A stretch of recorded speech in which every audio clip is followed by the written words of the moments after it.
前两天我们同学上我家看足球，但看比赛抻的时间长啊，完就把家里所有能一直热着的锅全掏出来了。先来一个潮汕火锅，熬的牛骨汤当汤底儿。我们同学看着大骨髓就上头了，他说我比划比划，等会是管吸还是嘴吸？涮的就是肉丸玉螺，沙茶蘸料是前账给的配方，和潮汕火锅店的味儿是一模一样的。我发现这老小有点东西，花活不少，还有劳保。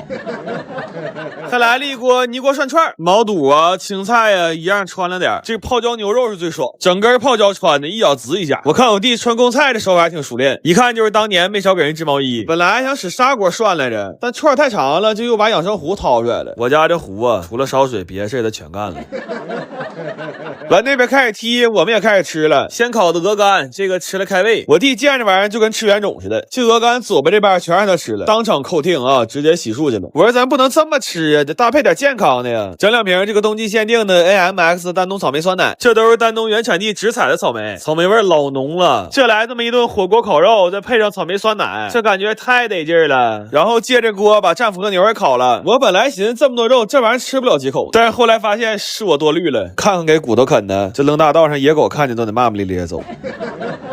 然后这个涮串啊，我们今天找到了精髓，就是口味啊可以随喜，但是锅底和蘸料一定要有特别多的花生碎，尤其毛肚啊，裹满蘸料可香了。我们今天还整明白一个事儿，就是真球迷往沙发上一窝，给一把瓜子就够了。你等我们这种伪球迷啊，整3锅没够，吃的比人踢的时间都长。完临了他们又出去买鸡架去了。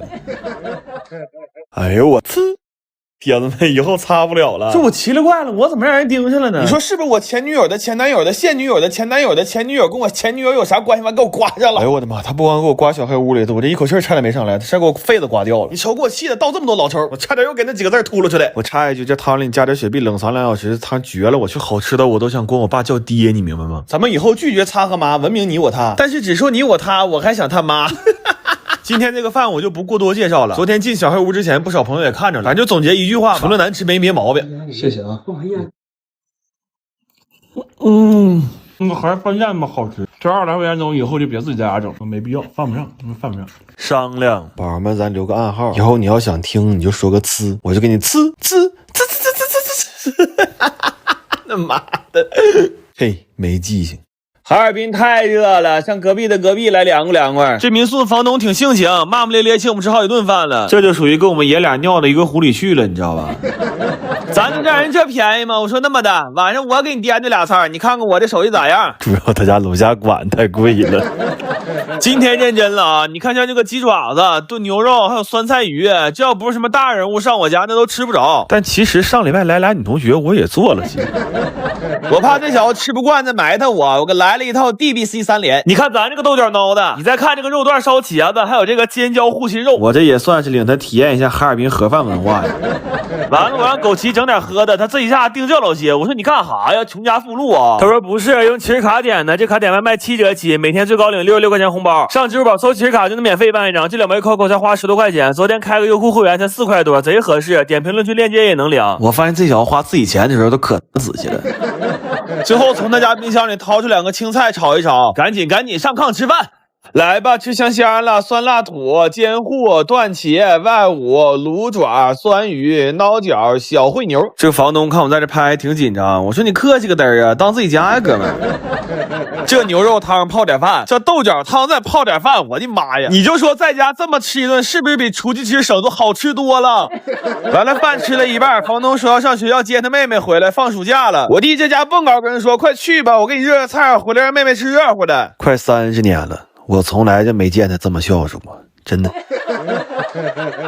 我前2天在家看了个纪录片，它里边讲说生蚝纯拿水熬，什么都不加，熬出来就是蚝油。这个事儿刚好戳在了我的好奇心上。我买了100斤生蚝，我就想看看纯拿生蚝熬的有没有瓶装的好吃。当然我更好奇这100斤称到底准不准。我们一个一个量的，这些一共是96.4斤，误差还是可以接受的，但是中间差的这3斤6两啊，让我想起了一个不太美好的夜晚。完给这些生蚝刷的干干净净的，刷完他俩再互刷一下子，就准备开生蚝了。开生蚝可要了命了，我没寻思这玩意儿这么难呢。这点生蚝一共开了5、6个小时，中间还开直播求助了一下网友。在众多网友的指导和鼓励之下，我们发现了一个问题，就是不是生蚝太难开了，是我们太笨了。然后求助了一个能来的朋友，奈何一个好人也带不动3个废物，我就又抓了一个壮丁。可能是他们这个年龄段需要总吃生蚝吧，他俩叮咣一顿砸，不用1个小时就全干完了。后来我们总结了一下，开生蚝只需要把握3点，就是放开轮，别怕霍霍，不要在自己家开。生蚝肉要好好给它洗一洗，这些一共是不到12斤，加水熬上呢，就算是开始做蚝油了。我仨可算能歇会儿，先领个左下角福利，你们也可以下载一下，登录就能领888。这我回手还能再整50斤生蚝，而且用上礼包码升1级就多10块，等级到了还能领8000和苹果13。你们赶紧去左下角链接点下面的立即下载，不会领的看看详细的顶部的流程图，按图上步骤领就行。然后我看了一眼我的蚝油，熬的这个色儿有点像王致和，焦虑的，搞得我也很焦虑。后来我确认了一下，这么熬不会中毒，我就接着熬了。这个过程就是一直搅拌一直熬，我后来都站着睡着了。我觉得不是拿水熬蚝油，这是拿命熬啊。后来熬到了早上5点，终于熬出了这么一碗古法蚝油。然后我翻了好多这样做蚝油的博主，发现他们到今天还在更新，这让我稍微坚定了一些，就是这玩意儿真的能吃。我们对比尝了一下，自制的蚝油呢特别鲜，瓶装的蚝油呢就特别咸。然后用自制生蚝做了几个菜，又是一天一宿啊！这1000多块钱的生蚝壳子还不知道咋办呢。大早上7点，我仨在这整一桌生蚝，这一天算没法过了。但是这个自制蚝油吧，炒菜只有鲜味，有点单调，而且颜色不太好看。我需要把这碗1500块钱的蚝油再加工一下，居然是为了让它达到10块钱一瓶的那个标准。这个逻辑真的是造孽呀！今天在家人均48，居然实现了蟹黄面自由。这玩意儿上饭店吃都挺贵，所以我昨天在家琢磨怎么能把成本降下来。我买了300只1元蟹，它就1块钱硬币这么大，但是黄都很满。刚好我有2个脑子不太灵光的朋友，正适合干这事儿。我们今天要在家把这300只螃蟹扒了，看看到底能出多少黄。但这螃蟹小也是真小，蒸的时候放着葱姜，它纯是为了走个流程。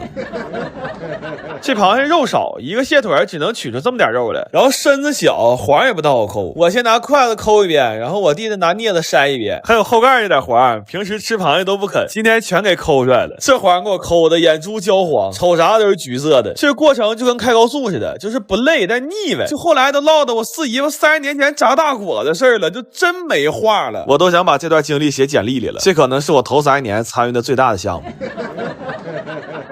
扒了5个半小时的时候，大概完成了3/4，但这会儿眼珠都冒金星了。我说吃口饭吧，泡了几个海底捞的自由火锅。之前趁拼多多零食界1块钱抢的整箱8盒，麻辣味和番茄味都特别浓，而且都是大块肉，贼过瘾。平时一盒好几十，现在1块钱抢1箱，赶紧上评论区掏它啊！完我就看这俩没头脑在这藏心眼子，这都带着钱吃呢，生怕等会儿蟹黄面吃少了亏了。后来300只螃蟹扒完了，黄肉壳都在这儿了。我上了上秤，蟹黄大概是750克，蟹肉是300多克，一共就2斤多呗。等我炒蟹黄的时候，我压力老大了，就这味儿要差了一点，我仨今天指定崩溃了。但是当我把蟹黄浇到面上的时候，我就觉得太爽了。从扒螃蟹开始到吃上这碗面，一共是用了9个小时。但这么折腾完之后，我就觉得这面条格外的香，主要这黄也是真多呀。我头一次在吃面条不咸的情况下卤剩这么多。完我算了算账，买螃蟹花了296，蟹黄给我奶送了一半，相当于人均50块钱呗。反正说句心里话啊，但凡兜宽着点的，我估计都干不出这事儿来。哎我去，这饭吃挺来劲呢。我们不是有一个从来不带女的的聚会吗？今天正好都没啥事儿，完来家小聚一下子。虽然说是吃口肉啊，但我还是整了好几个菜。因为第一我得显出我有手艺来，第二是我多做点就不用我刷碗了。哎呦我今天这顿饭真是谁吃谁掏上了。来我家吃饭就不存在小块这个词儿，鹅肝一整个来的，肥肠赶我弟高了，这块牛肉正好是5斤，那吃肉必须得吃大块的呀，一咬嘴里滋滋冒油多得劲儿啊。你再看看咱家这家伙事儿，那玩意儿心情越好吃的越爽啊。老话说吃饭的仪式感必须得有，这用我们老家方言的说法就是该装的必须得到位。来吧，吃香香了。这一顿我觉得就是家庭口味的天花板了，除了情谊我谁也不服。我一个眼神我弟就明白了，搬小板凳上门口卖筷子去了。头一锅呢说小试一道，下的雪花牛和牛肋条，这玩意儿干香啊，但我觉得没有主食我容易腻到这儿，我就做寿司去了。但我这捏寿司我就想不明白一个事儿，你说人类为什么要去创造科技之光呢？那不就是为了让我订外卖方便吗？你说我做这玩意儿干毛呢？第二锅下了点大肥胸口和脂肪肝。我弟说这玩意儿不卷面包太不得劲了，他吃完了告诉我们没熟，别吃了。完了他又夹了一个鹅肝巨无霸。真的，我说你不愧是哈店女的儿子，以后你就是哈店女儿啊。完这一锅大家说缓一手，对面下了点锡纸生菜，我们下了点蒜蓉生蚝，对面又下了点五花肉肥肠大虾，我们又下了点蒜蓉生蚝。我说哥们儿，咱俩坐一起是不是命运的安排呢？然后就不以锅计数了，大伙儿愿意吃啥自己就烤啥了。最后烤完这个大鱿鱼之后，一样还剩一点东西。我说咱别浪费，老规矩吧。这个玩法我也推荐给你们，但就是有点费朋友。不过朋友这个东西，旧的不去，新的不来，对不对？我就说那意思。